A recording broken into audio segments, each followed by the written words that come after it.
Bien, entonces está iniciando la grabación. Perfecto. Entonces, iniciamos, chicos, ¿sí? ¿Se me escucha bien, Génesis? Sí, brother, se le escucha. Bien. Un segundito.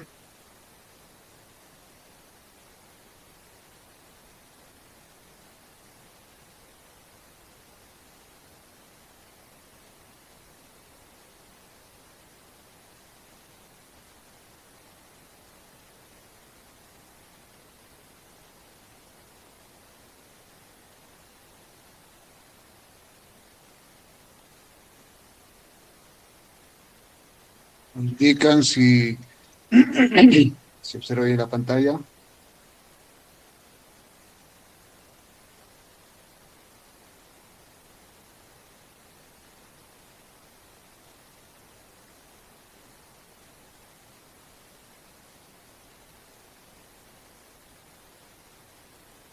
¿Sí?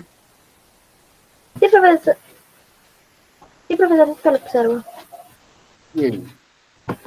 Entonces, chicos, vamos a detallar lo que corresponde a, bueno, sin temor a equivocarme, la última clase voy a compartir, pero mejor dicho, faltaba un pedacito de la última clase, me parece, de la clase 6.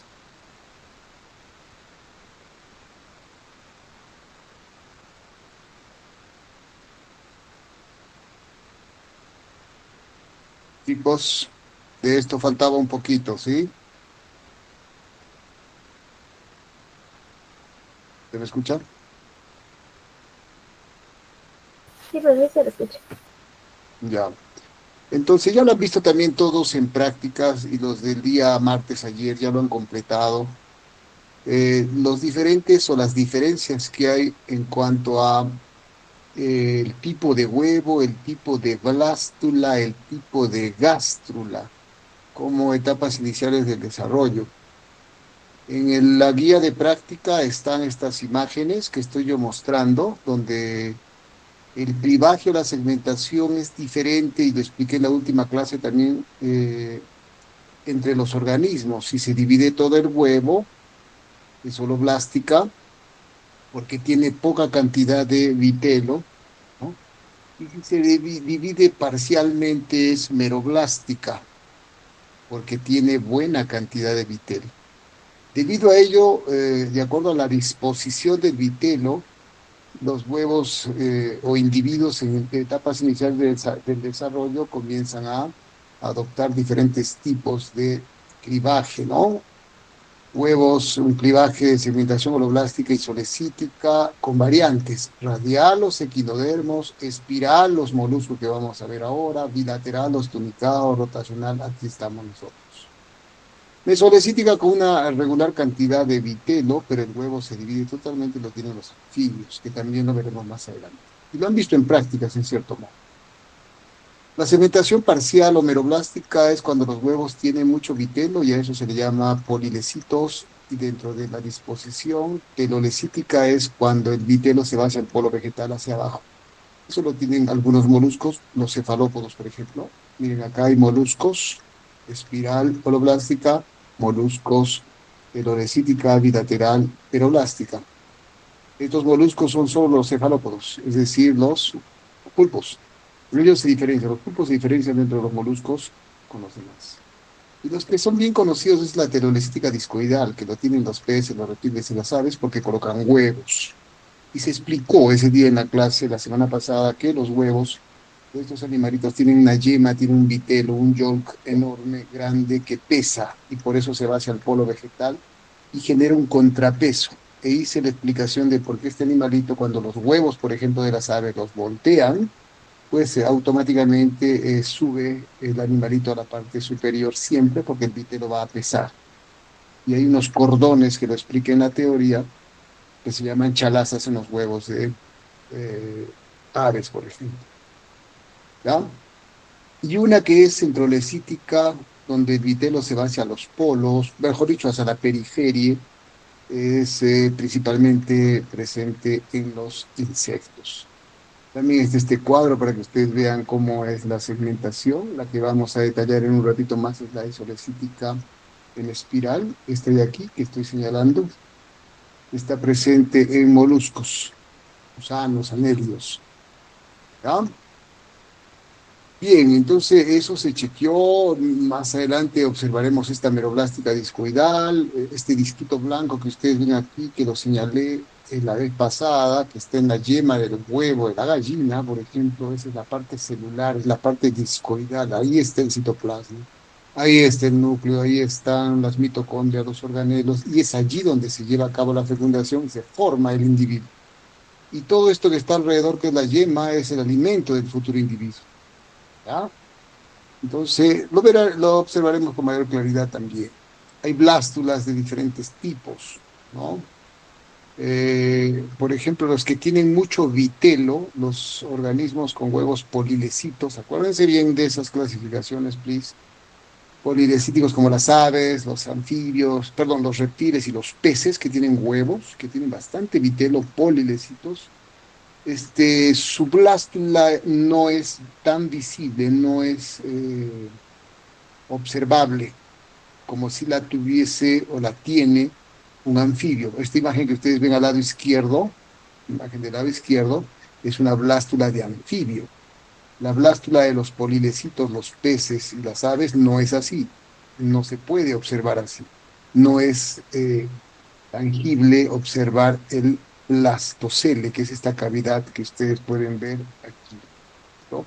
Que lo tienen se puede observar en los equinodermos, se puede observar en los anfibios sobre todo, ¿ya? Entonces, va a diferenciarse las blástulas. Algunas son esferas huecas, otras no son.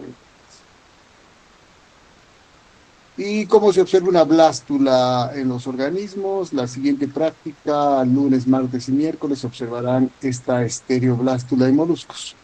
Esta de aquí. Estoy señalando el lado izquierdo. ¿Ya? ¿Cómo la diferencio? El individuo ya no es esférico, ya un poco que ha deformado su estructura, tiene como unos globitos que son un montón de blastómeros en su interior. ¿Cómo es una blástula en un pez? Automáticamente esto que ven aquí abajo ustedes es el vitelo, y en la parte superior están las células en plena división mitótica, 2, 4, 64, más de 100. ¿No? Entonces, ¿cuál es el indicativo morfológico de una blástula de un molusco? Esta pequeña formita que la vamos a ver dentro del huevito en la siguiente semana. Y como es la de un pez, tiene un domo en la parte superior, es el polo animal arriba, polo vegetal abajo, y clarito. ¿Cómo es la blástula en un anfibio? La han visto ustedes la semana, o en esta semana los del martes, la semana pasada los demás grupos, ¿no? Esta es una imagen en la parte derecha superior e inferior. La parte superior es un dibujo, obviamente, de un corte de una blástula.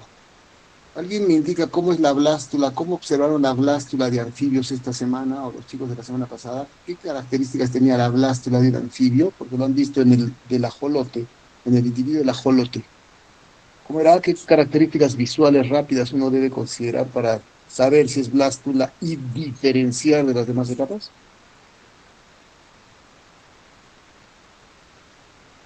¿Alguien? ¿Lo han hecho?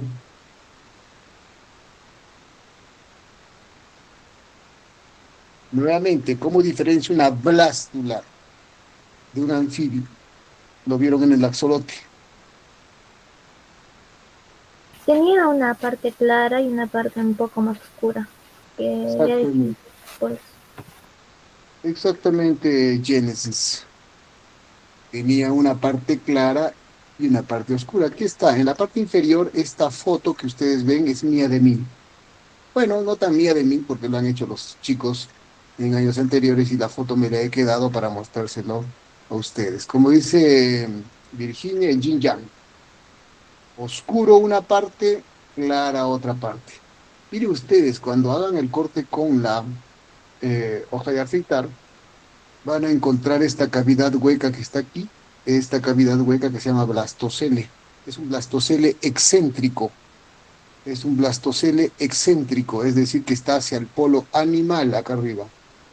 más al polo animal que al polo vegetal. En el polo animal hay células pequeñitas aquí arriba que formarán el ectodermo, el tegumento, y en la parte inferior, aquí, clarito, ustedes lo van a ver al estereoscopio, incluso el microscopio aquí, van a ver células grandes que parecen como perlas de tecnopor que se quieren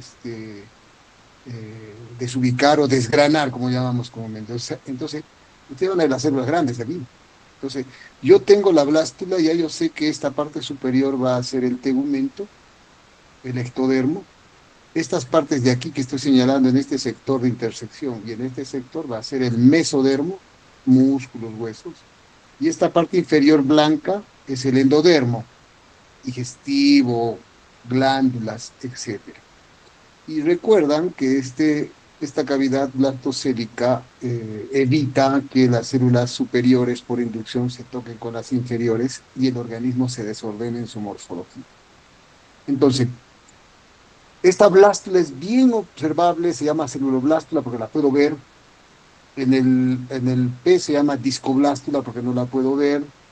En el molusco se llama estereoblástula porque no la puedo ver. Estereoblástula, discoblástula porque aquí hay una segmentación discoidal. Y este es celuloblástula porque sí la puedo ver. Entonces yo puedo encontrar celuloblástulas céntricas o celuloblástulas excéntricas.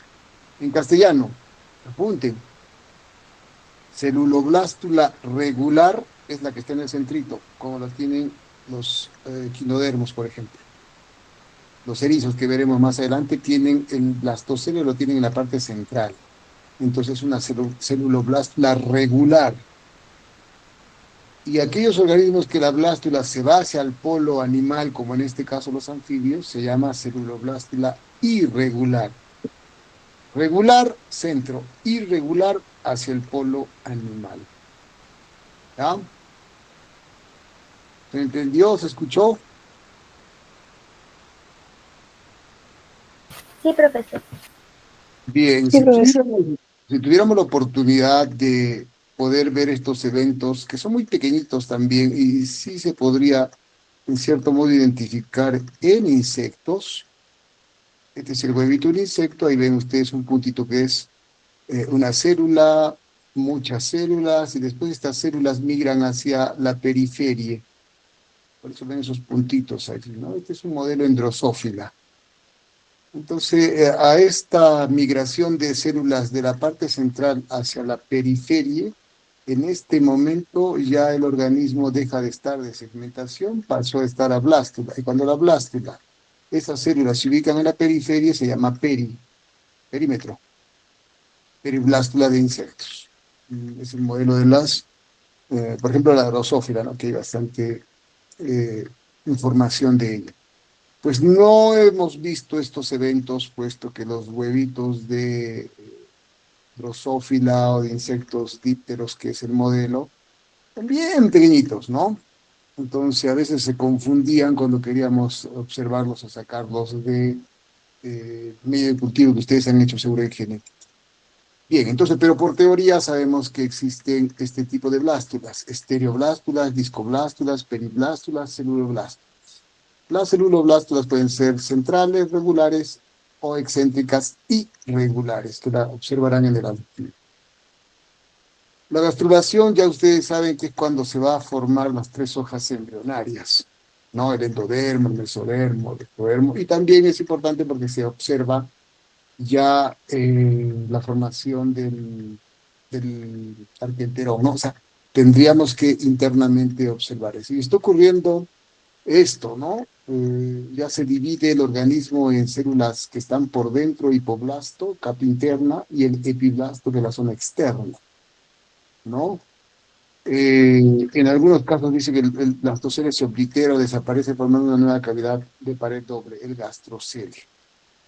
Entonces, ya no hay blastocele, sino ahora esa cavidad va a llamarse gastrocele porque es el lugar donde se va a formar el intestino primitivo, ¿ya? Y este gastrocele está tapizado por células del hipoblasto y se abre al exterior por el blastoporo. Depende. Si es que este blastoporo, generalmente en organismos protostomados, formará la boca, y este blastoporo en organismos deuteros tomados formará el ano. ¿Listo? ¿Qué es lo que han visto ustedes en la universidad?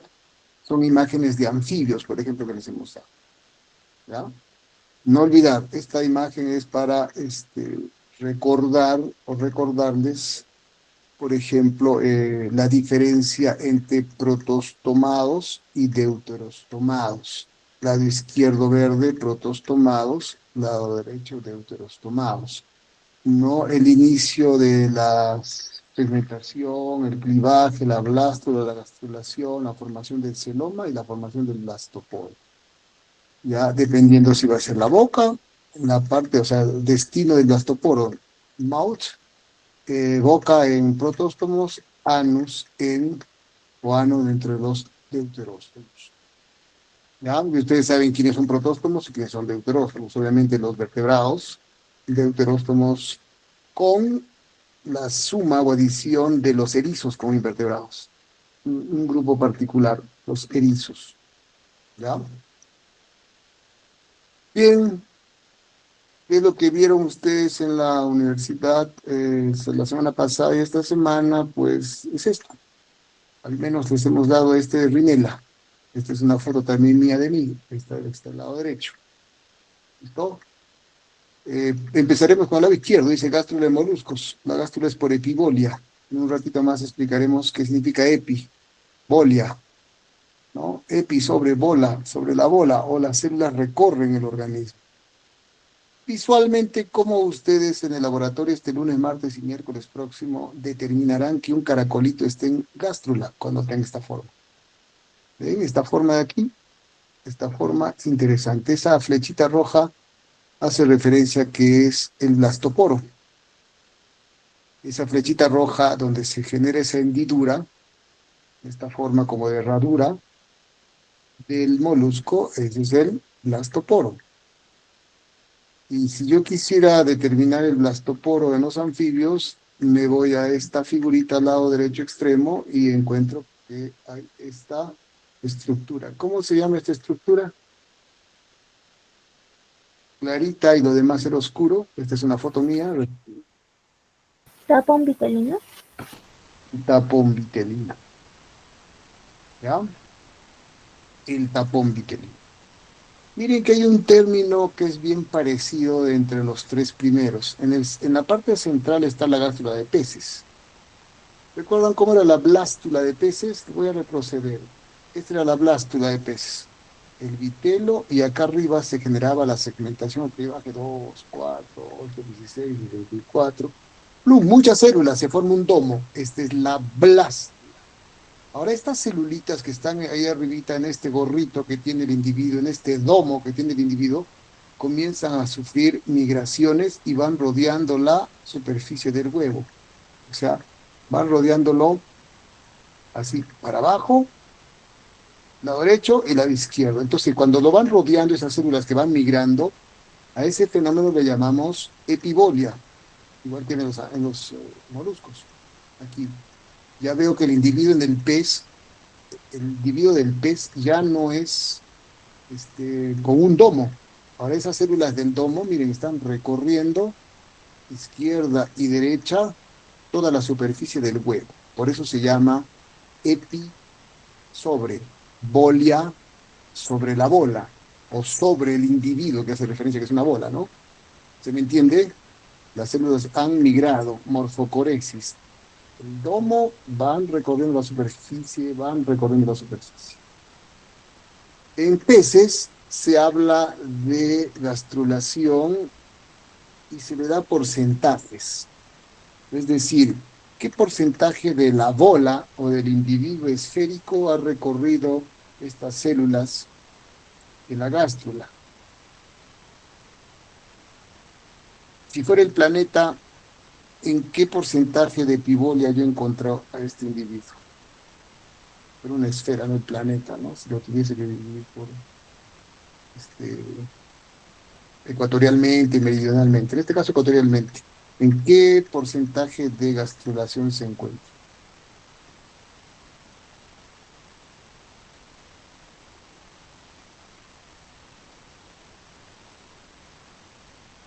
¿Cuál?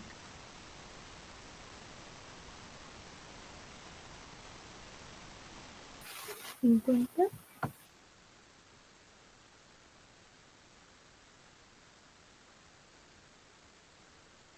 ¿Se entiende? Voy a dibujar. Pues aquí la blástula era, lo voy a hacer con negrito, la blástula era el domo, ¿no? Ahí arribita.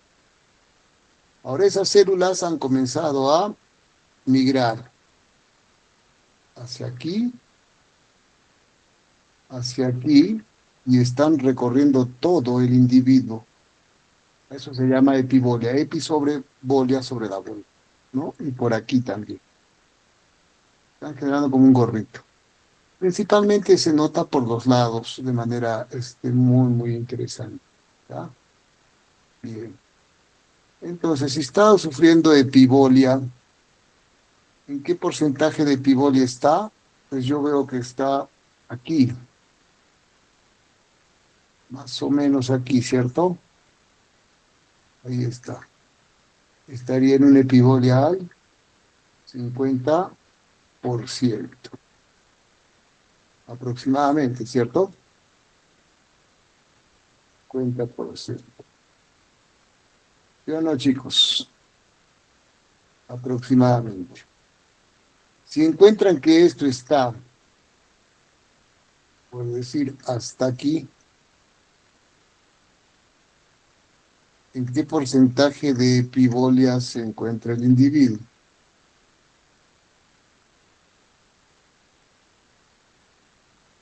Pues sería por ahí, más o menos.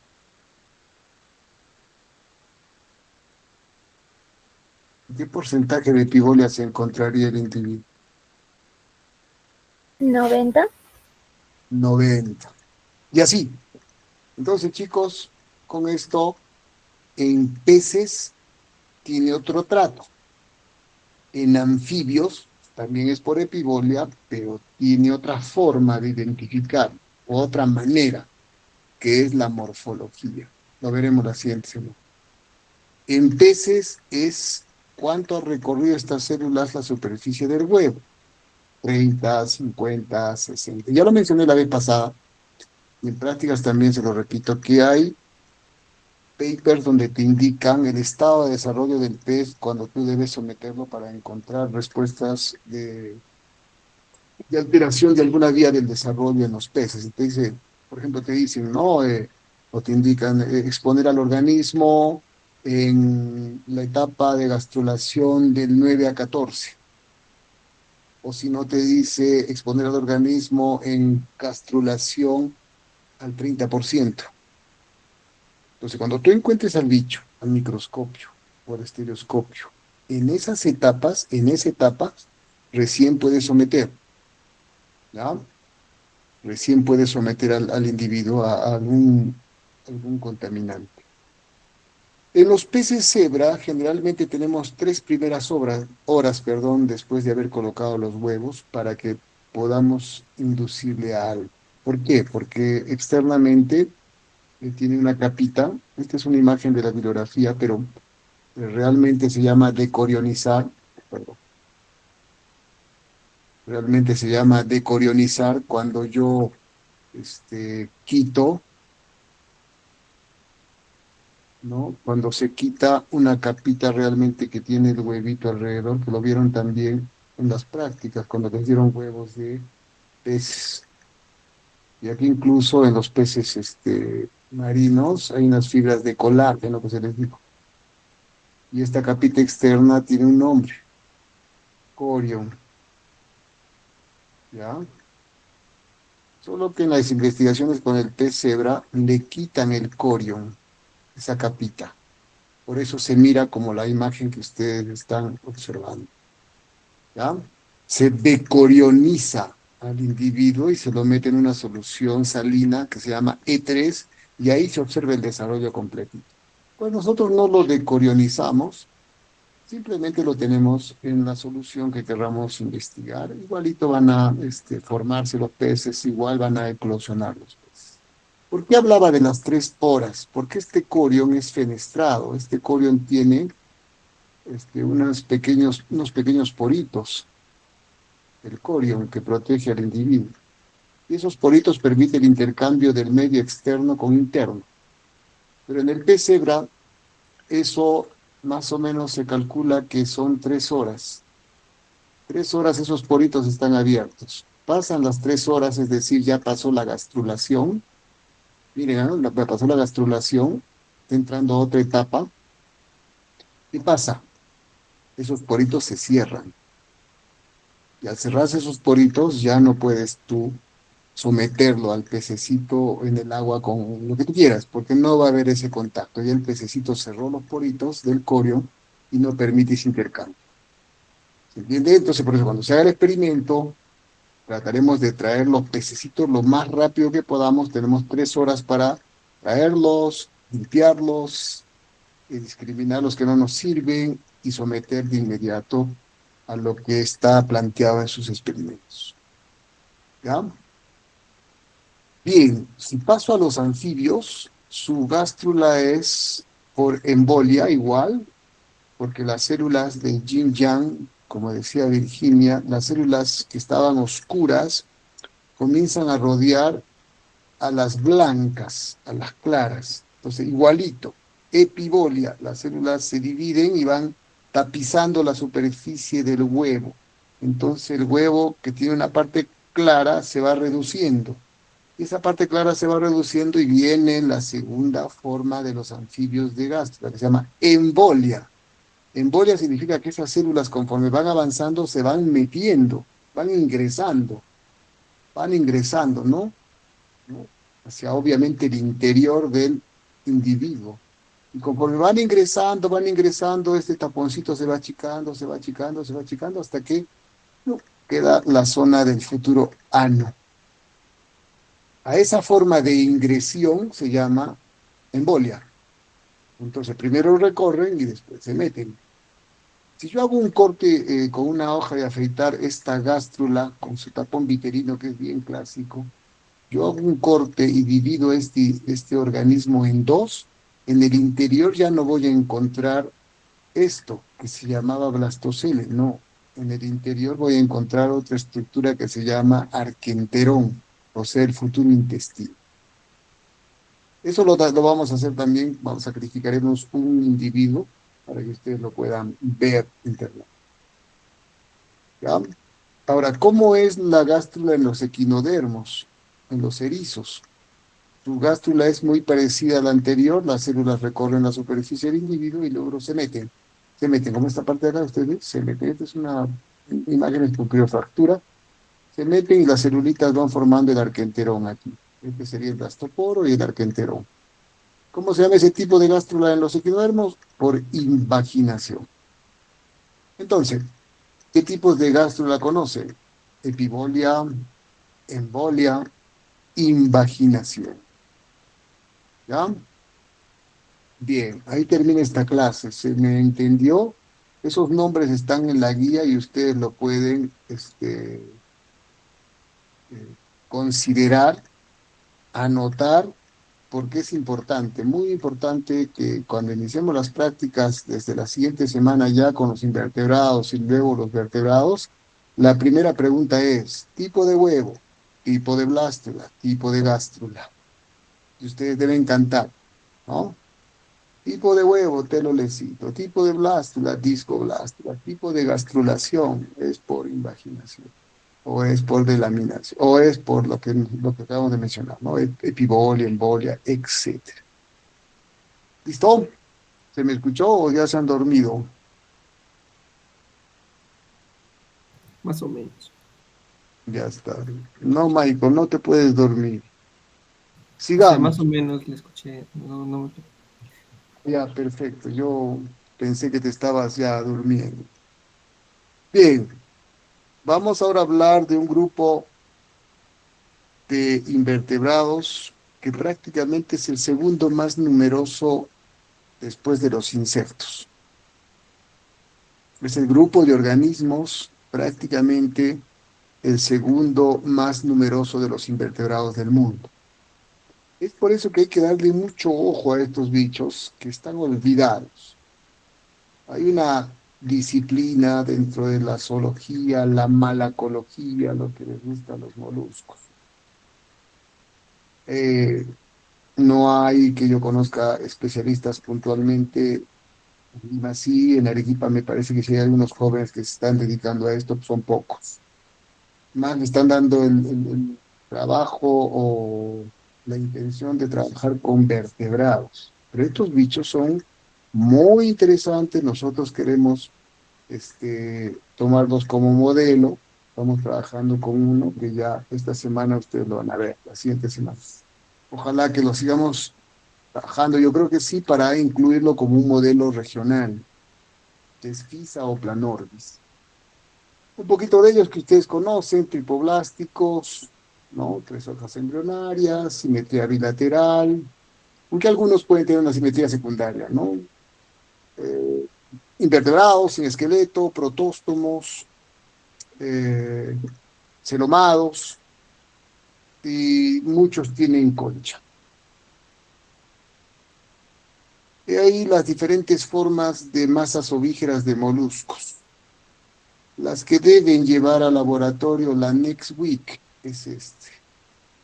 Lo que ven en la primera de la izquierda y segunda, la parte central aquí superior, este es Fisa venústula, que tenemos en nuestros acuarios, en los ríos, lo que he enviado a que ustedes puedan conseguir con mucho cuidado, con guantes, y lo puedan traer. Miren, en la imagen izquierda es una foto del año pasado.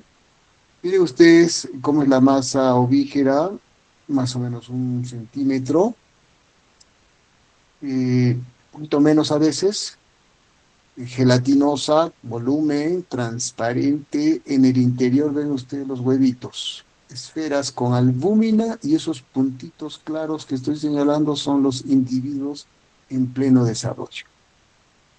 ¿Cuántos huevos puede tener esta masa? 40, 35, 20, 15, depende. En la parte central ustedes ven a dos individuos, hembras, que están colocando en la mañana este, la cantidad de masas de huevos. Miren, están sobre las masas de huevos colocando en gran cantidad. Acá veo una masa, otra masa, 4 masas de huevos. Y este que está al lado derecho, al parecer, estaba iniciando con la postura. Esta también es una foto de hace muchos años que tomamos en el laboratorio. Cuando ustedes pueden ver la base de esa foto, es los mesones de madera que teníamos antes de la pandemia. ¿Ya? Y acá en la parte superior derecha vemos ahí los individuos blanquitos, ¿no? Eso se les va a explicar con detalle. En la parte inferior tenemos también de caracoles dulceacuícolas, muy variados, ¿no?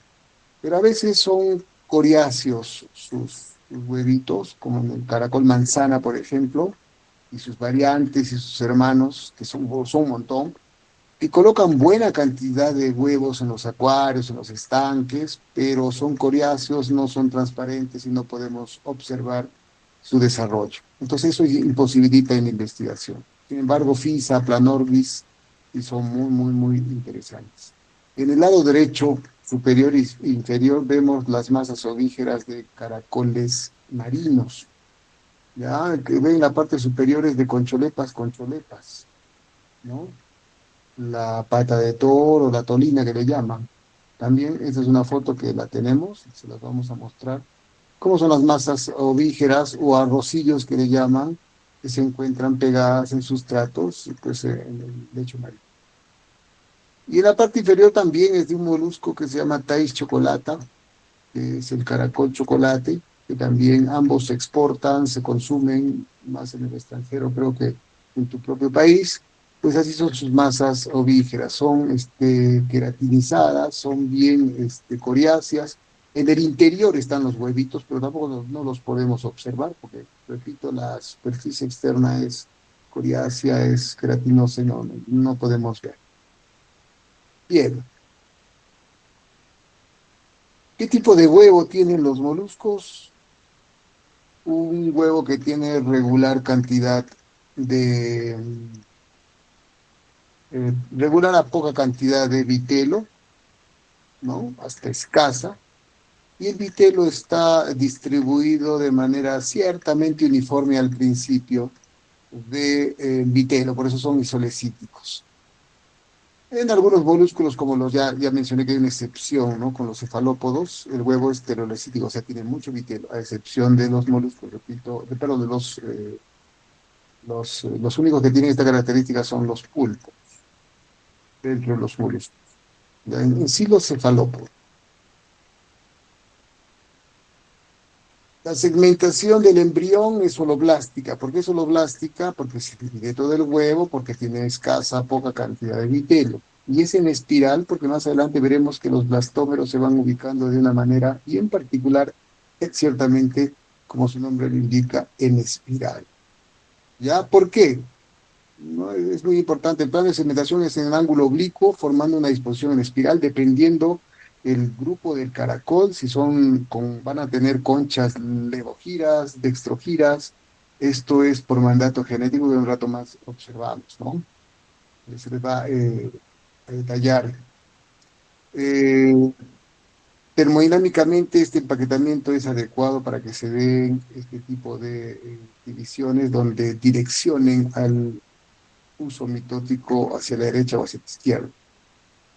Va a depender de la especie. Eh, el tipo de blástula que tiene es estereoblástula, ya lo mencioné anteriormente, porque no podemos observar el blastocele. Prácticamente el blastocele es una cavidad que desaparece de inmediato. No lo podemos ver. En el lado derecho ven ustedes fotos que son el anteaño pasado, de varios años. Lo que van a observar, y es lo que deseo que ustedes puedan ver el día lunes, martes y miércoles de la siguiente semana, es masas ovígeras recién colocadas. Y ustedes en la mañana van a observar esto, observar el huevito que está flotando sobre proteínas, principalmente albúminas, y aquí vemos, ¿cuántas células cuentan ahí ustedes? ¿Cuántos blastómeros? Dos. Dos. Acá está iniciándose, donde estoy señalando, se está iniciando la segmentación del clivaje. Acá ya tenemos dos. ¿Acá cuántos tenemos? Cuatro. Cuatro. Aquí se está iniciando cuatro. Aquí es el inicio de dos, aquí hay dos. Aquí es el inicio de cuatro blastómeros, aquí está el segundo plano de clivaje o segmentación, cuatro.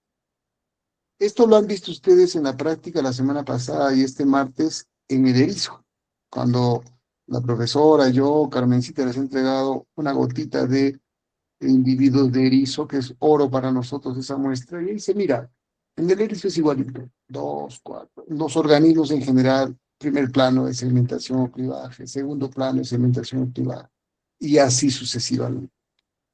¿Ya? Miren que el patrón de segmentación es bien particular. Aquí ya viene, se denota esa denominación que es holoblástico porque se divide todo el huevo, segmentación holoblástica en espiral. Miren, tenemos aquí 2 células, 4 células, 8 células, 16 células, 32 células, y la disposición y tamaño de los blastómeros es diferente. Ya no es igual. ¿Cómo se llama la parte superior del individuo? ¿Y cómo se llama la parte inferior del individuo si lo divido en dos polos? Así. Superior.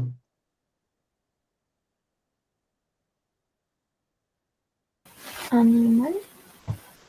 La parte superior se llama, ¿no? Polo animal, Vegetal. y la parte inferior se llama polo. Vegetal. Para todo es igual, acuérdense bien.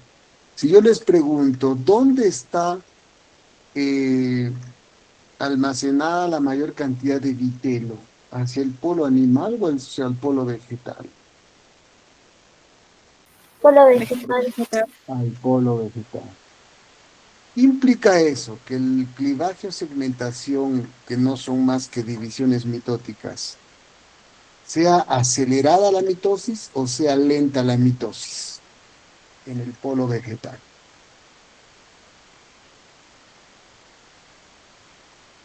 Lenta. Lenta, porque el vitello imposibilita. ¿Y dónde el clivaje, división mitótica es más rápida? En el polo animal, porque el vitelo es escaso.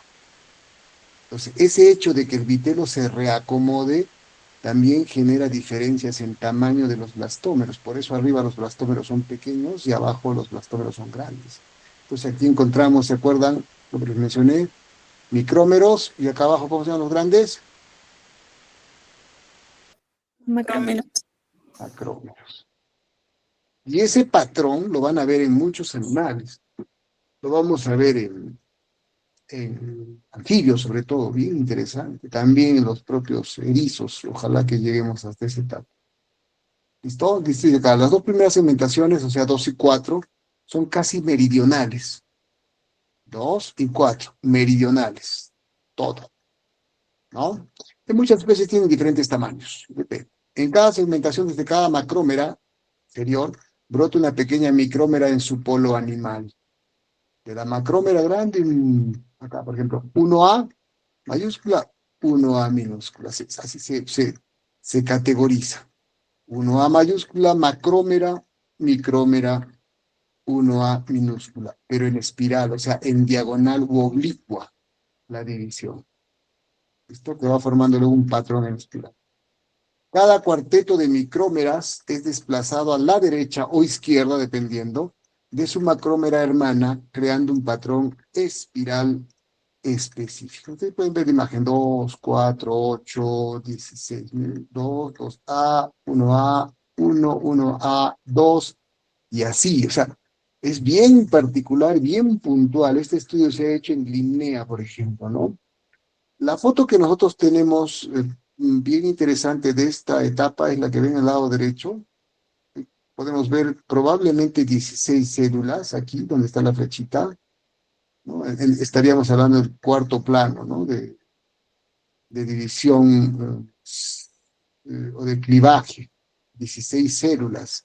Es lo que es una fotito nada más que tengo que permite captar este evento. Y sí se logra observar si volteamos el huevito conforme va flotando, se va volteando. Ustedes sí pueden denotar en la parte superior micrómeras y en la parte inferior macrómeras, ¿ya? Y esta disposición en espiral.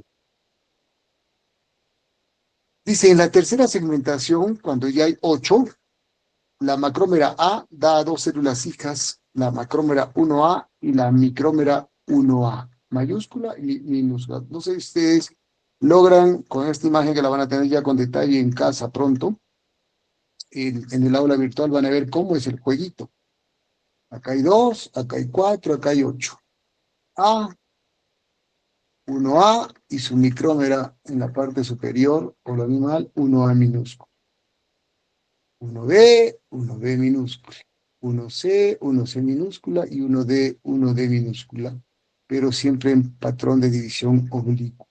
Y así, si nos vamos al siguiente plano, cuando acá hay 8 a 16, igual, en la parte superior vienen los micrómeros, en la parte inferior los macrómeros, pero se van subdividiendo por letras mayúsculas, minúsculas, superíndices, ¿no? 1, 2 y así sucesivamente.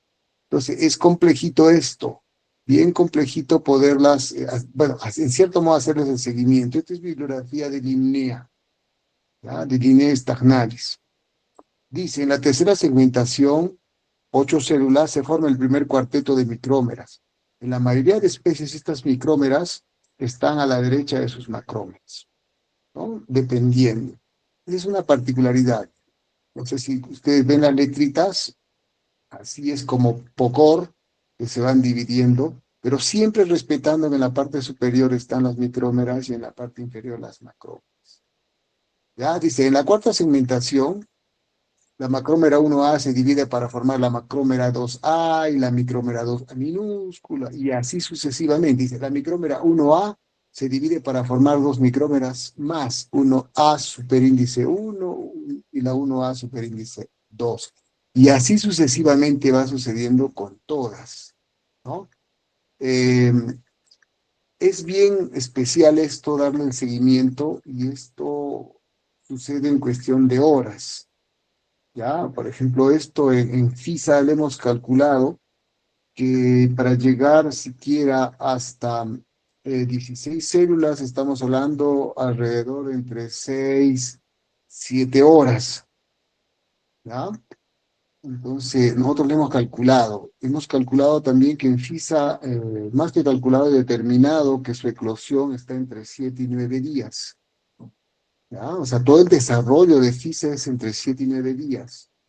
Lo que queremos es variar la temperatura. Estamos hablando de 22 grados. Podemos variar la temperatura, que ya pronto vamos a tener nuestra incubadora, y probablemente allí generar eh, diferencias o especulaciones con respecto, por ejemplo, al cambio climático, temperatura del agua, etc. Michael, creo que levantaste la mano.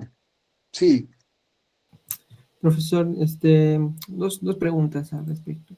Em, ¿Se sabe por qué ocurre ese patrón en espiral? Y ¿se ocurre en todos los animales o en qué grupos? no, solo es en moluscos. En un ratito más en las siguientes diapositivas vas a ver que es por efecto materno. O sea, los componentes citoplasmáticos de la mamá, de la hembra, es quien determina este tipo de clivaje, y se va a determinar en un ratito más si es que es a la derecha o si es a la izquierda, ¿ya? No en todos los bichos, principalmente en moluscos, que estos que tienen conchita. Por eso ustedes al final, no sé si en zoología les han comentado que hay caracoles que también lo vamos a ver en un rato más en las diapositivas, que tienen el enrollamiento de la concha hacia la derecha o hacia la izquierda, o sea, son dextrogiros o ledogiros.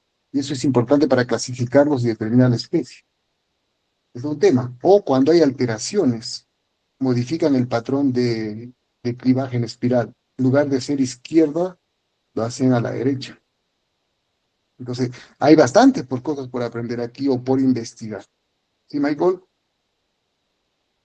O sea, aparte del efecto materno, no hay una razón, o sea, por qué ocurre de esa forma. Es característico de la especie. Todos los moluscos, la mayoría, mejor dicho, de moluscos con concha tienen este patrón de clivaje en espiral. Derecha o izquierda, pero lo tienen. Es característico de su especie. Por eso están clasificados como holoblástico del tipo espiral. ¿Ah? En anélidos también hay algo parecido, pero no tan notorio al principio, pero después ya los anélidos obviamente no tienen concha y cambia su forma de desarrollo, ¿no? Bien, miren toda la secuencia que es enorme de, del destino de cada blastómero, conforme va dividiéndose las células cada vez más. Dice, la posición puede ser destrogir derecha, levogir izquierda. Eh, y dice, siempre son alteradas, dependiendo de la especie, ¿no? Y ahí hay toda una nomenclatura. A, B, 1A, y así, ustedes conforme se van dividiendo, se va observando. Bueno, han hecho con fluorocromos, han hecho todo el seguimiento y con microscopía electrónica de fluorescencia, microscopía de fluorescencia han hecho el seguimiento, que también vamos a hacer unas fotitos ahorita, para que determinar todo esto. Ahora, ustedes se preguntarán, ¿por qué tanto entender o conocer cada una de estas celulitas con su denominación, con su codificación? Porque son importantes. Una de ellas desaparece, el bicho también puede alterarse. Vamos a ver aquí, por ejemplo, miren, ya desde el principio se sabe, miren, ya se sabe el destino orgánico. El primer cuarteto de macrómeras, las de abajo, bajo a la cabeza. ¿Listo? El primer cuarteto de micrómeras, perdón, micrómeras que están arriba, mejor dicho, el primer cuarteto de micrómeras, desde la parte superior, ¿listo? Las 1A minúsculas van a formar la cabeza. El segundo cuarteto de micrómeras, ¿no? El estatocisto, este órgano de equilibrio, la concha y el caparazón.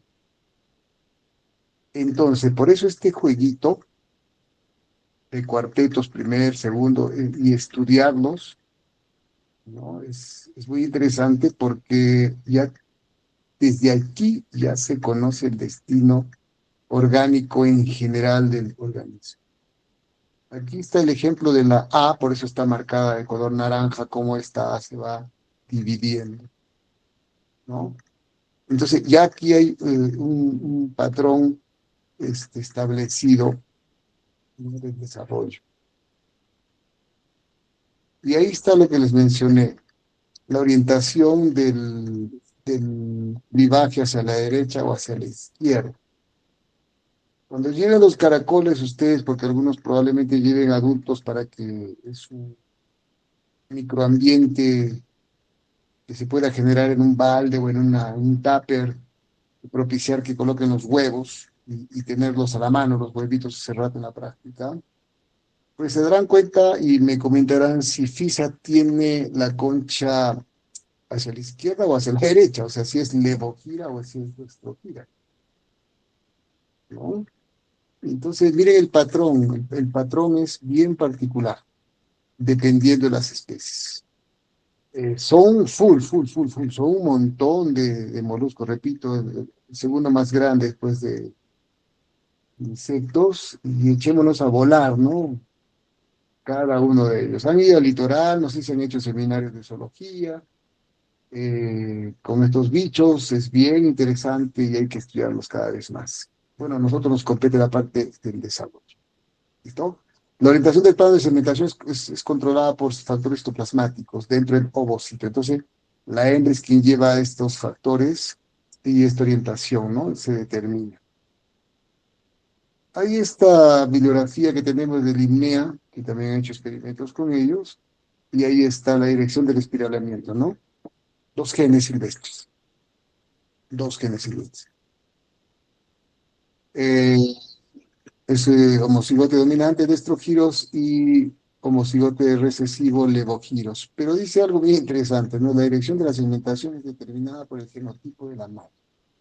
Y abajo ustedes pueden ver las cruzas posibles, y si todo se enrolla hacia la derecha, pues si el enrollamiento es a la izquierda, ¿no? Dependiendo de quién, pues a mejor dicho, la madre es la que determina esto, ¿no? El material genético femenino, ¿no? Entonces dice algo bien claro, la bibliografía. Esto no es general, chicos. Yo les saco de la bibliografía de los modelos que tenemos en estudio. Y por ejemplo, es el caracol marisa en Brasil, acá también lo tenemos. Linnea stagnalis, han hecho algunos de Fisa acuta en otros países. Esto hay otra especie también que viene más adelante. Son ciertos géneros nada más que aparecen en la bibliografía. Esto, Bionfalaria, o Bionfalaria, mejor dicho. Bionfalaria es otro también que los brasileros lo trabajan mucho, que son propios de sus regiones, y lo que nosotros queremos es, pues, tomar a uno que está aquí a montones, que es Fisa venústula o Planorbis, y estudiarlos más y constituirlos como modelos biológicos del desarrollo, ¿no? Esa es la información que se tiene de Linnea, por ejemplo, Linnea stagnalis, ¿no? Que han hecho experimentos, han hecho modificaciones, coloraciones, inmunohistoquímica, etcétera, ¿no? Para ver los patrones. Ustedes pueden ver al lado izquierdo, el izquierdo, hacia la izquierda, siniestro, dextral hacia la derecha, y abajo en el adulto como ya los caparazones tienen este tipo de enrollamiento, ¿no? Y mucho tiene que ver con la dinámica y esos factores que no los tenemos o no los tengo bien claro, menos bibliográficamente, que se habla de patrones o de, mejor dicho, morfógenos citoplasmáticos femeninos que determinan esto, ¿no? Los genes se sabe que son prácticamente femeninos, ¿no? De ahí se inicia, o sea, la orden. eh, Más de eso no tenemos claro muchas cosas. Es a nivel celular, ¿no? Al final, a nivel molecular, los filamentos, ubicación, uso, polimerizaciones, etcétera. Pero no hay no hay cosas muy claras acerca de la vía molecular que determina esto. Esto es de una especie Ilianasa obsoleta, es una especie de caracol marino, aquí en la parte inferior. O sea, la bibliografía te da esto, que se supone que debería homologarse con todos los demás moluscos que tienen concha. Entonces, no sabemos si esto probablemente ocurre, ¿no? En los moluscos locales. Suponemos que sí, pertenece al grupo. Este mapa del distrito de Render, lo que ustedes ven ahí es de Render, es un científico, ¿no? Que estudió a Ilianasa obsoleta, este molusco marino, y determinó los destinos. Ustedes pueden ver, ¿no? Desde el cigote, los dos primeros blastómeros, las siguientes divisiones de los blastómeros y que cada uno de ellos va a formar. Ojo izquierdo, velo izquierdo, placa apical, y así, como van cada uno de ellos conforme se va dividiendo el animalito, ya esas celulitas tienen un destino establecido. Alterar el desarrollo, alterar alguna de estas células o alterar el proceso mitótico trae o conlleva a alteraciones en alguna de estas estructuras. Pues nosotros lo hemos logrado, hemos visto las alteraciones, pero especulamos, según el mapa de Steven Render, en algún momento de la inducción que le hemos hecho al caracol, habríamos, digo yo, alterado la división celular en algunos de estos blastómeros, tanto macro como micro. ¿No? Ahí está, ¿no? El tercer cuarteto, la célula 4D, el mesentoblasto, ¿no? Futuras estructuras que van a formar partes internas importantes como el riñón, músculo, corazón, parte del intestino, etc. En este molusco que es Dentalium se establece esta característica durante el desarrollo, que es el famoso lóbulo polar. Al menos en los moluscos que nosotros hemos detallado, que son dulceacuícolas, no se nota muy bien esto, como en este marino, en este Dentalium. No lo hemos notado, ¿no? Esta es una imagen de la bibliografía, pero también vale la pena establecer su presencia, ¿no? Ciertos embriones, dice que se cementan espiralmente, extruyen un bulbo de citoplasma, ¿sí? Ahí lo ven de color naranjita, que es el famoso lóbulo polar. Este lóbulo polar está conectado a la blastómera CD, dice, ¿no? Bueno, en muchos casos es un indicativo este lóbulo polar, y es importante por varias cosas que ustedes pueden ver. Tiene determinantes, ¿no? Para el ritmo apropiado de la segmentación, contiene ciertos determinantes. La bibliografía habla de ciertos determinantes, pero puntualmente no nos indican cuáles son, ¿no? Nosotros suponemos que son morfógenos, son factores del crecimiento, son péptidos relacionados con el desarrollo de este bicho, ¿no? Y la diferenciación también, porque hablan de mesodermo, hablan de intestino. Esto es responsable de permitir que las interacciones inductivas a través del material que entra en el blastómero D, en el 3D, lleven la formación de la glándula de la concha y del ojo. Entonces, nosotros no tenemos, repito, en nuestros caracoles dulceacuícolas este lóbulo polar bien denotado. Algunas bibliografías lo indican que sí se presenta, pero observarlo y tenerlo muy en cuenta, pues no lo hemos visto, al menos nosotros.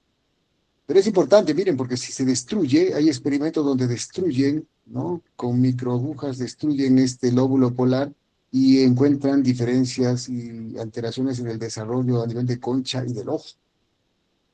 ¿Mm? Entonces, es interesante en estas etapas tan tempranas cómo esas pequeñas estructuras determinan eh, algo muy importante en su morfología, ¿no?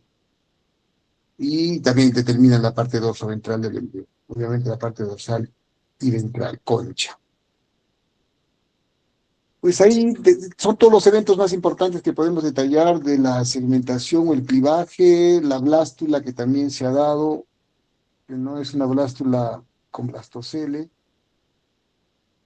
y deviene ahora la gastrulación, ¿no? ¿Se acuerda que la gastrulación era por epibolia, ¿no? Los micrómeras del casquete polar de la parte superior se multiplican y cubren a las macrómeras del polo vegetal, o sea, las células de la parte superior, como está aquí, ¿no? El celestito. Entonces, como si, esto es una imagen, un dibujo de un corte histológico de estos bichos que ven al lado izquierdo. ¿Ya? Este es el ectodermo, estas células de celeste, miren, ¿cómo se llama ese fenómeno cuando las células recorren la superficie del individuo? Se llama epi, sobre, bolia, sobre la bola, epibolia. Ahí están demarcadas en celestito. Y van dejando ciertas partes, la fosa sensorial. Esas celestitas se van a constituir como el ectodermo, o sea, la superficie, el tegumento del bicho. Acá tenemos el estomodeo, la boca, esto, que es esta flechita que está en rojo acá donde estoy señalando, que la van a ver ustedes bien clarito. Esta hendidura es la boca, ya se explicó anteriormente, y la parte inferior es todo el tejido, el mesodermo de color rojito y el endodermo de color naranjita, que cada uno de ellos va a tener un destino para formar tanto el digestivo, el hepatopáncreas, el corazón, ¿no? El pie, el velo, etcétera. Entonces, esta es una imagen representativa del lado derecho y en el lado izquierdo lo que ustedes van a ver, porque esta es una imagen de un paper que hemos sacado de Colombia, que se los mostraremos también en la práctica, ¿no? Igualito, ustedes van a ver exactamente la gastrulación. ¿Cómo es la gastrulación de un molusco? Ya es, su forma es irregular, ya no es redondito, ya no es totalmente esférico, se genera una torsión y una hendidura. Esta hendidura no olvidar que es el estomodeo de la boca, porque es un protóstomo. Estas celulitas que están aquí alrededor, que están señaladas con la flecha de color celeste, sería el ectodermo, que está aquí. ¿Sí? Sí se nota clarito todo eso. Y la imagen C es una gástrula mucho más avanzada, ¿no? Donde ya las células han recorrido, las células de la superficie del ectodermo han recorrido, han tapizado prácticamente todo el individuo. Entonces se mira de esta manera, como una especie de manchita blanca, una estructura blanca, y así. Entonces, la forma en la práctica nos va a indicar cuándo es una segmentación, cuándo es una blástula y cuándo es una gástrula. La formación o las deformaciones, mejor dicho, del individuo. ¿Ya? Ahora, lo que viene a continuación es un pequeño paréntesis para ver cómo son los moluscos acuáticos. Porque cuando termina la gastrulación, dice bien claro, comienzan a formarse eh, las famosas larvas. Entonces, la organogénesis de los moluscos es a través de larvas. ¿Listo? La gastrulación la vemos de esta manera, A, B y C. De allí comienza ya el animalito a deformarse y formar la famosa larva trocófera. Después viene la larva belíger, después viene la larva hita. Y después de 7 a 9 días, ¡plup!, eclosiona el caracolito con su conchita. ¿Ya? Por ejemplo, aquí hay que aclarar algo. Dice aquí, la gástrula se desarrolla y forma una larva trocófora, libre en moluscos acuáticos, o mejor dicho, en moluscos marinos. Perdónenme, voy a hacer una corrección, creo que aquí, ahí. Bien, había un error aquí. Bien, ¿por qué hago esta aclaración? No sé si en zoología, recordarán en zoología de invertebrados, sus clases de moluscos.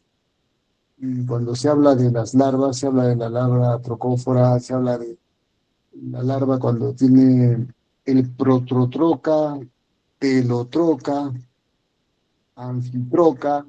¿Recuerdan esos términos?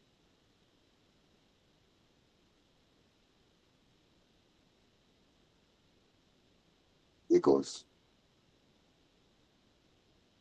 no sé si recuerdan esos términos. Voy a dibujar algo. ¿Ya? Normalmente así son las larvas. de los moluscos marinos, cuyas larvas trocóforas son libres. Acá tienen un penacho de pelos, muchos pelos en la parte ecuatorial, ¿ya? A eso le llamamos las trocas.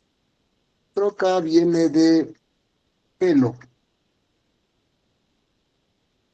Es un término en biología bien utilizado en muchas estructuras, tanto animales como vegetales. Explico.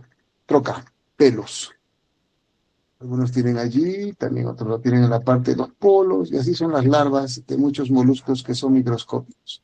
Al tener pelitos, al tener esas prolongaciones, esas estructuras, a un marino le interesa o le conviene tener eso porque cuando termina la gastrulación en un molusco marino, cuando termina la gastrulación en un molusco marino, ojo, marino, la larva trocófora es libre y se constituye como zooplancton.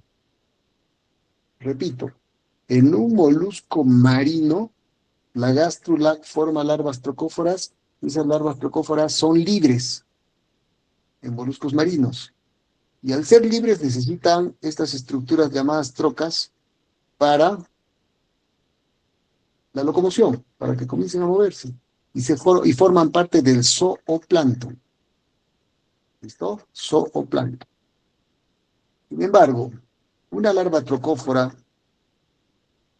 en un molusco que no es marino, en un molusco dulceacuícola, ¿le conviene tener trocas? ¿Tiene trocas? ¿Tiene prototroca eso? No tiene, no tiene. ¿Por qué no tiene? Porque el desarrollo de la gástrula y las demás larvas se llevan a cabo dentro del huevo. Se forman, se generan dentro del huevo. Es decir, que los moluscos dulceacuícolas no necesitan formar larvas y liberarlas para que formen parte del zooplancton, como sí ocurre en los moluscos marinos. No, en los moluscos dulceacuícolas no. No necesitan prototroca, telotroca, anfitroca, no necesitan eso. Sus larvas son diferentes.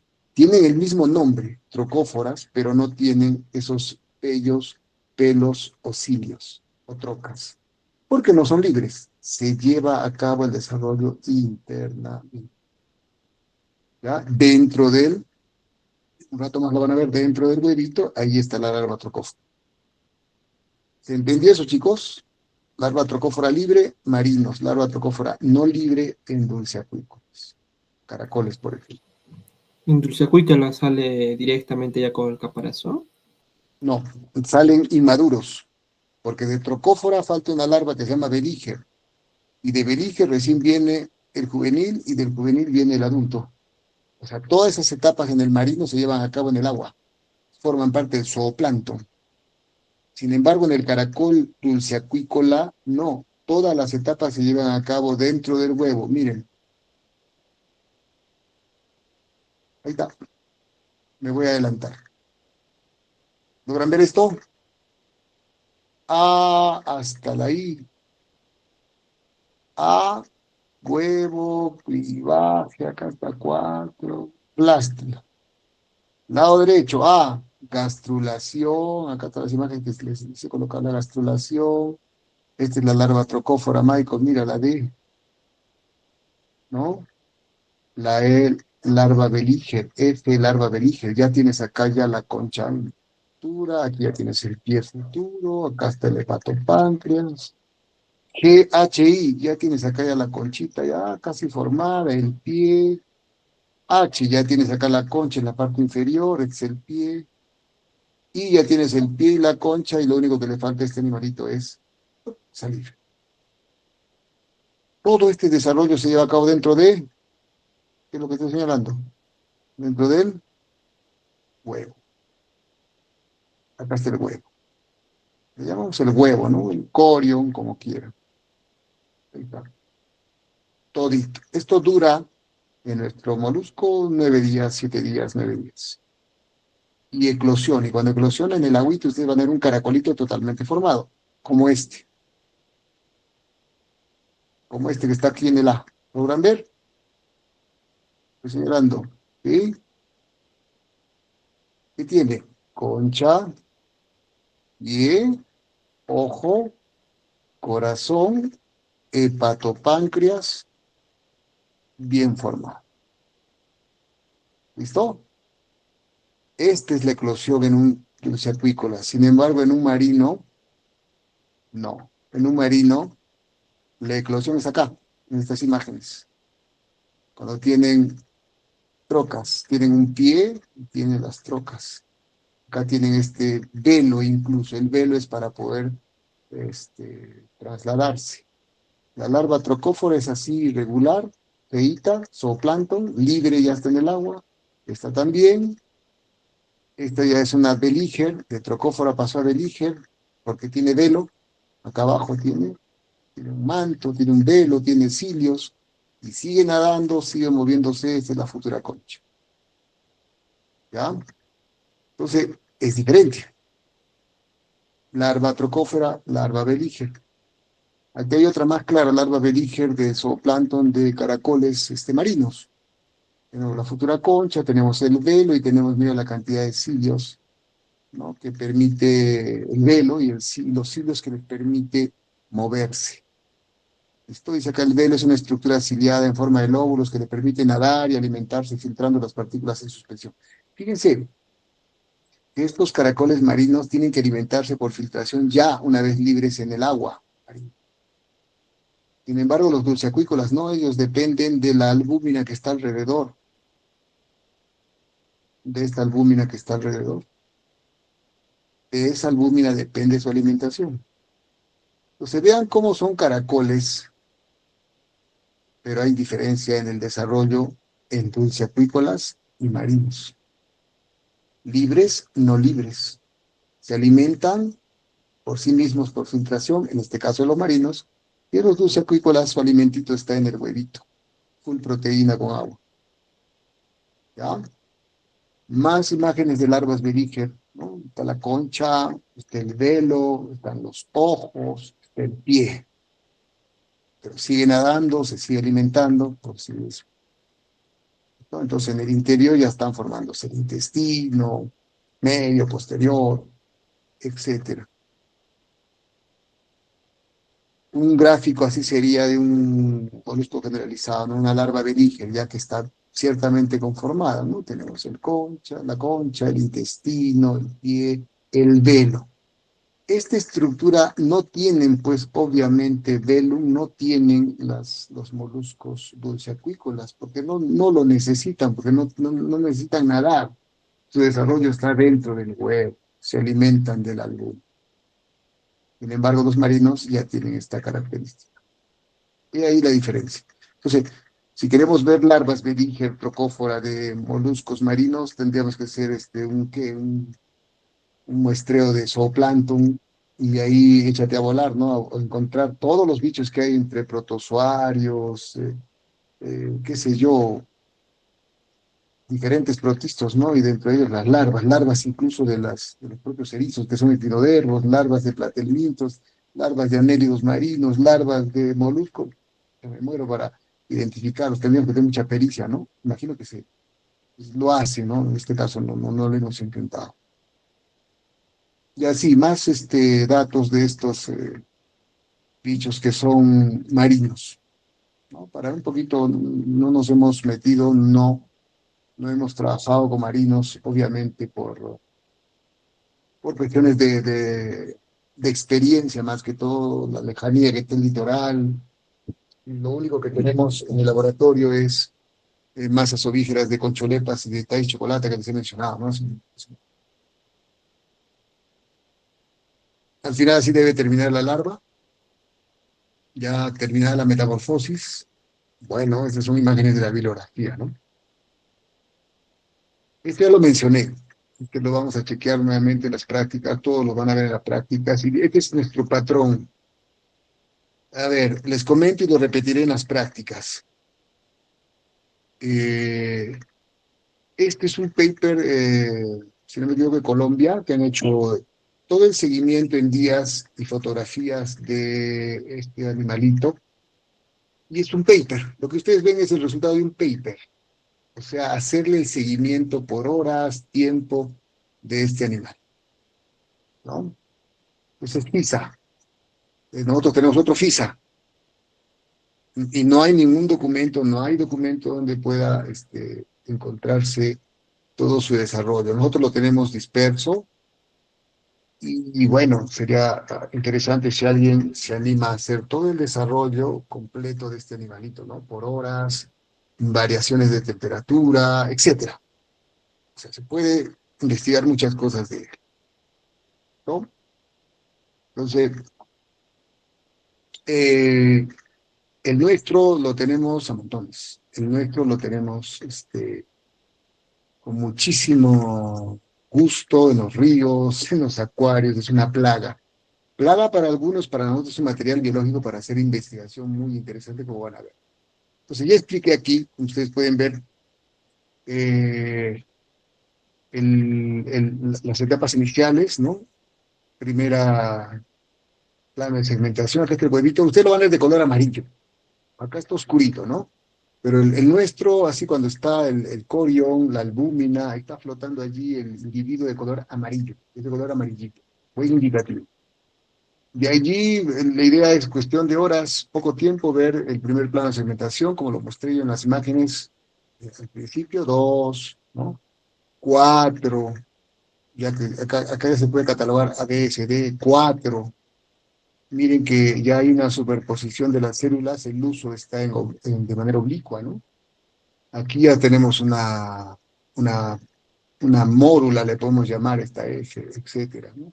Y así se va dividiendo cada vez más el individuo hasta llegar a una blástula. Esta es blástula. HI es blástula. Miren que el individuo ya no es esférico, es irregular. Se nota en la parte interior como unas burbujitas que son los blastómeros. Si lo movemos, vemos algo en espiral. En la segunda parte, del lado derecho, de A hasta I, continúa la blástula, la gástrula. Aquí está el blastoporo, la futura boca. Se sigue deformando aparentemente el animalito. Ya tenemos la larva larva belíger, larva hipo es esta H, hipo. Trocófora, belíger, hipo. Hipo cuando el animal ya prácticamente está listo para salir. ¿Entendido? Entonces, este seguimiento es un paper. No tenemos el seguimiento puntual de FISA, ¿ya? Ahora, nosotros cuando hacemos investigación, a FISA lo sometemos en las primeras etapas del desarrollo. Aquí, tenemos que cogerlo aquí. ¿Listo?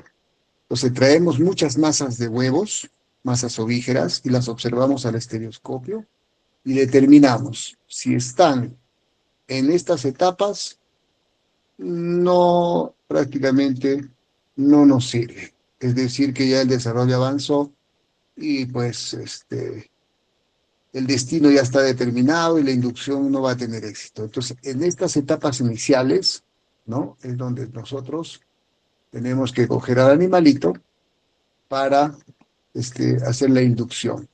Quienes tengan seminario tienen que encontrar principalmente estas. Estas son las ganadoras. Está en blástula. De esa forma, todos los huevitos, en cierto modo, dentro de la masa ovígera, todos están ciertamente sincronizados. ¿Ya? Entonces, si encuentran 22 huevos, los 22 están en blástula. Si encuentran masa de huevos que están ya en larvas trocóforas, belígero, están en gastrulación tardía, no nos sirve. Debemos dejarlos libres. ¿Listo? Ese es el indicativo. Estas imágenes de mi tesis, que las he sacado, ¿no? Por ejemplo, el clivaje debe ser 16 células, aquí es una ciertamente blástula, o una mórula, ya la podemos llamar acá.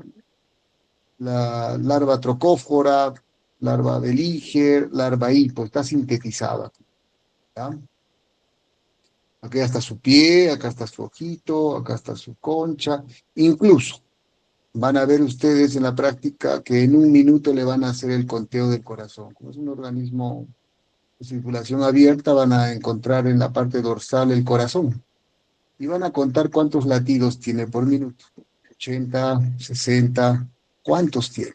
Porque eso se puede determinar. Y también es un indicador de estrés.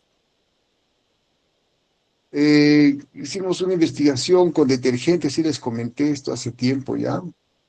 Trabajamos con detergentes, detergente Paquito, para ver sus alteraciones y sus efectos en los ecosistemas fluviales. Pues sí, eso es a montones, es un problema que tenemos en las plantas de tratamiento de aguas residuales, en las dos que tenemos, sobre todo en el Losada, es un problema los detergentes. Y los detergentes alteran el metabolismo de la formación de concha, ¿ya? Y aquí ustedes pueden ver, este está destrozado en A, en B hay retraso del desarrollo, y algunos están alterados, otros aparentemente normales y otros muertos. Aquí también hay destruidos y aquí también una vez eclosionados también se destruyen, se fragmentan. Este es uno normal, así deberíamos tenerlo después de 9 días, entre 7 y 9 días, como lo mencioné, con su pie, su ojo, su concha, su corazón, su hepatopáncreas y todo lo demás. Lo que hizo el detergente es generar en el interior de este bicho alteraciones en el metabolismo de la concha. A nivel de pie, miren los ojos y el pie alterado, fragmentado, deforme, alterado. La concha también no ha calcificado. El hepatopáncreas y la concha y el corazón prácticamente están expuestos y estaban vivos. A esta imagen C y D, aquí lo ven, con otra toma de luz de la parte inferior. Está el pie, los dos ojos muy separados. Aquí están los ojos asimétricos, la concha alterada y vivos. Duraron un par de días en el laboratorio y después murieron. O sea, lograron alcanzar el desarrollo, la eclosión, pero el desarrollo alterado. Pronto va a salir la tesis de un colega que se llama, debe estar exponiendo la siguiente semana, el siguiente viernes, es Richard del Carpio, que él trabajó con nosotros con zinc y manganeso. O sea, ¿por qué le indicamos que trabaje con zinc y manganeso? Porque son dos metales interesantes que están en la cuenca del río Chili, la cuenca Vítor Chili. Ya el manganeso está en la represa Agua Blanca, se está exacerbado, supera en muchos los casos el estándar de calidad ambiental, categoría de agua 3. En Chilina podemos encontrar hasta 15 miligramos por litro y el estándar es 0.2. 0.2 el estándar y podemos encontrar 15. Nosotros hemos hecho la inducción hasta con 20 miligramos de manganeso y no les puedo presentar las fotos porque todavía no ha sido expuesto su tesis. Con manganeso, el animalito no ha sufrido alteración morfológica, pero sí retraso en el desarrollo. Se han manchado las gelatinas. Estas gelatinas que ustedes ven aquí en esta imagen, no es propia, ¿no?, de lo que les estoy hablando, pero para que ustedes tengan en cuenta, esta gelatina que soporta los huevitos se manchó, se oscureció. ¿Ya? Sin embargo, el zinc no, el zinc sí le generó retraso en el desarrollo de alteraciones en la concha, alteraciones en el pie. ¿Listo? Entonces nosotros especulamos que el zinc obviamente es muy, muy importante en muchos eventos dentro del desarrollo, ¿no? Como cofactor enzimático, etcétera. Y eso se va a explicar pronto. Ya les comento también con más detalle todo ello.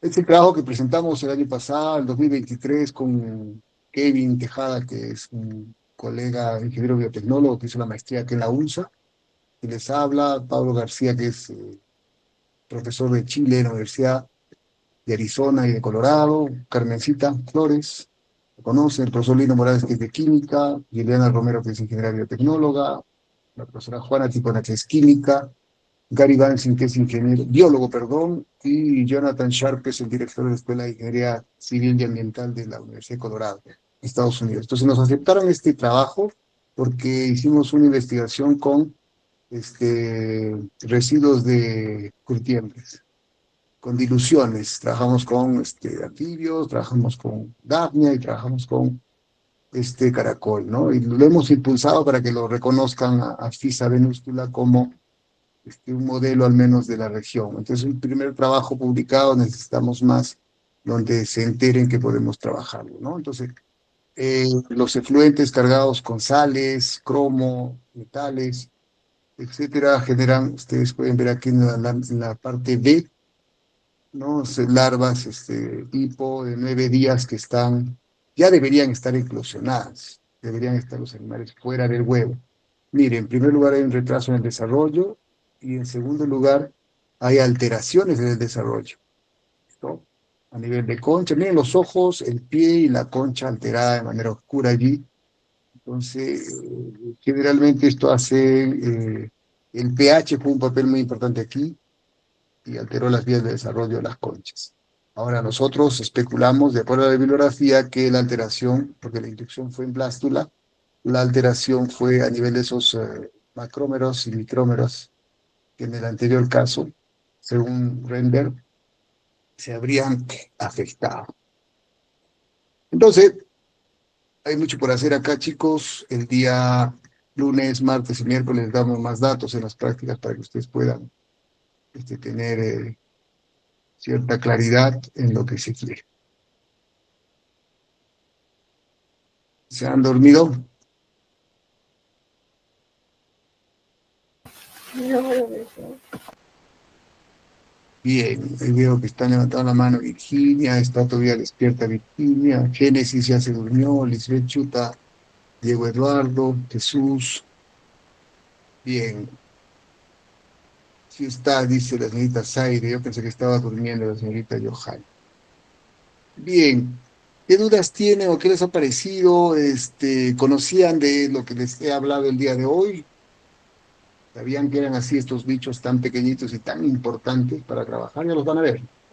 ¿Qué dicen? Una opinión para terminar. U opiniones.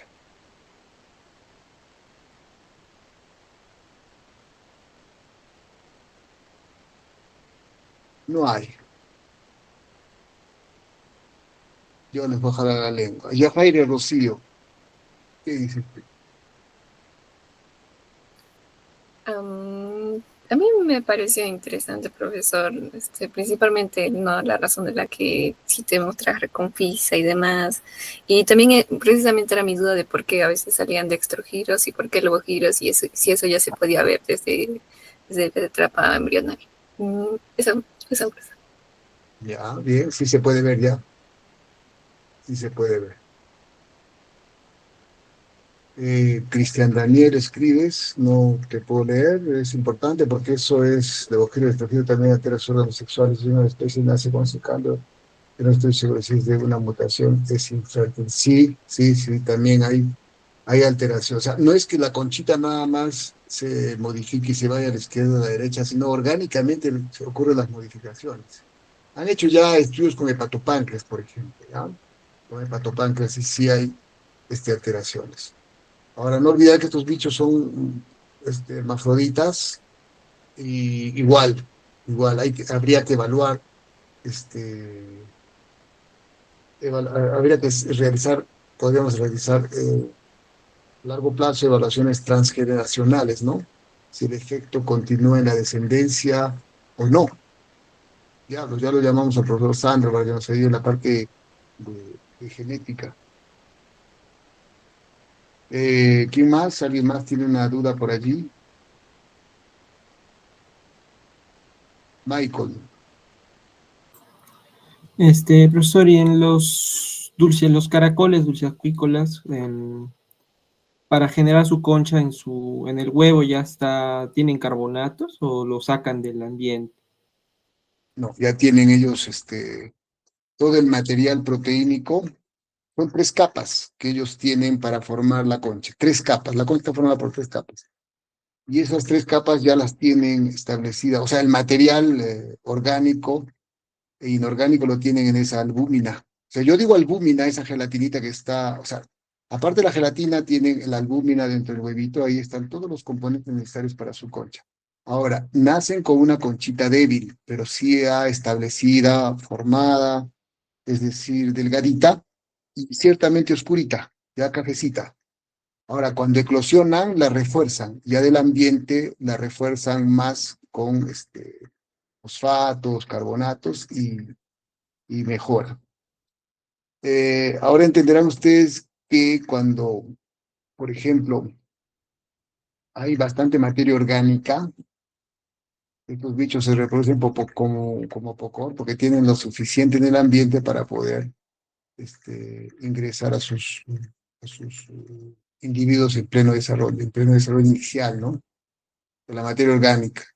Ahora, yo hice el trabajo de fosfatos y de detergentes, porque no olvidar que los detergentes tienen fosfatos.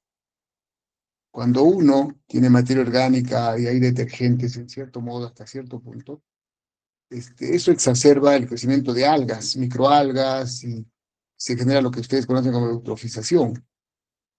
¿Ya? Entonces yo tuve la hipótesis de que si yo exponía detergentes de estos bichos, probablemente se iba a acelerar el desarrollo, probablemente iban a mejorar o no iban a ser afectados los caracoles, por un lado. Por otro lado, también ustedes saben que los detergentes tienen que ver mucho con rompe tensión superficial, alteran el metabolismo de ciertas enzimas, porque desnaturalizan enzimas, proteínas. Y yo estaba con esa disyuntiva, porque había bibliografía que podían reforzar la concha, como podían no formar la concha.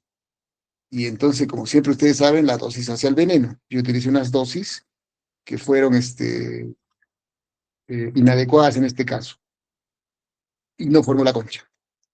El animalito les imposibilitó. Entonces, ¿cuál es la hipótesis que yo especulo en mi tesis? Es que este detergente habría bloqueado o habría desnaturalizado enzimas relacionadas con el metabolismo de formación de la concha, de estas 3 capas que tiene la concha. Entonces, no sé, habría que investigar que si yo tomo menores cantidades de detergentes o utilizo menores cantidades de detergente que tiene fosfatos, probablemente mejoraría, ¿no? Entonces, no sé, es cuestión de investigar. Yo utilicé concentraciones por bibliografía, que ya la hicieron en Lima, pero en adultos. El profesor que se llama Yanacone, en la Universidad Ricardo Palma, ya lo hizo con adultos. Entonces yo leyendo su investigación hace años hice la mía, pero ya no dije con adultos, yo hice con embriones. Vamos a ver si en embriones surte este efecto. Pues no, en adultos sí exacerba, crecen harto. Se eutrofiza el agua, microalgas, caracoles, materia orgánica, y el terrible lo ponen al ambiente, ¿no? Cuando hay desagües o efluentes con detergente. En mi caso, a nivel embrionario, no fue así. Entonces, no sé si ustedes han escuchado hablar esas palabras o esos términos cuando dicen utilizamos dosis ambientalmente relevantes, que quiere decir que en el ambiente se encuentra. Yo más o menos simulé eso. Y en el local, pues no formaron la concha. Ustedes han visto los dibujos, ahí, mejor dicho, las fotos, y el animalito desarrolló, pero con la concha muy débil, o incluso no creo que hayan formado las 3 capas, habrán formado una capita de la concha, por eso se miraba como un pocor, ¿no? La concha hecha deforme, terrible.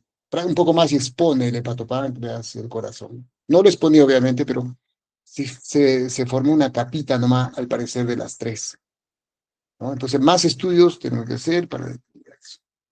¿Ya? ¿Qué puede pasar con los demás, no? Metales, no lo sé.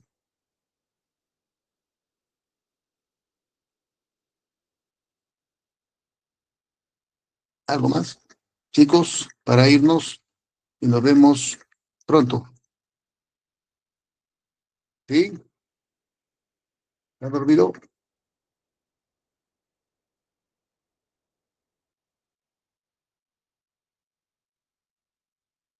Ya. Amigos míos, mañana estoy en el laboratorio a partir de las 4:30, y los voy a esperar a los chicos porque los seminarios mañana trabajamos. Hacemos una prueba de sensibilidad. Los demás chicos, los demás jóvenes que están con el profesor Alberto, que están con el profesor Pastor, coordinen sus trabajos. ¿Listo? Coordinen sus trabajos. Un ratito, vamos a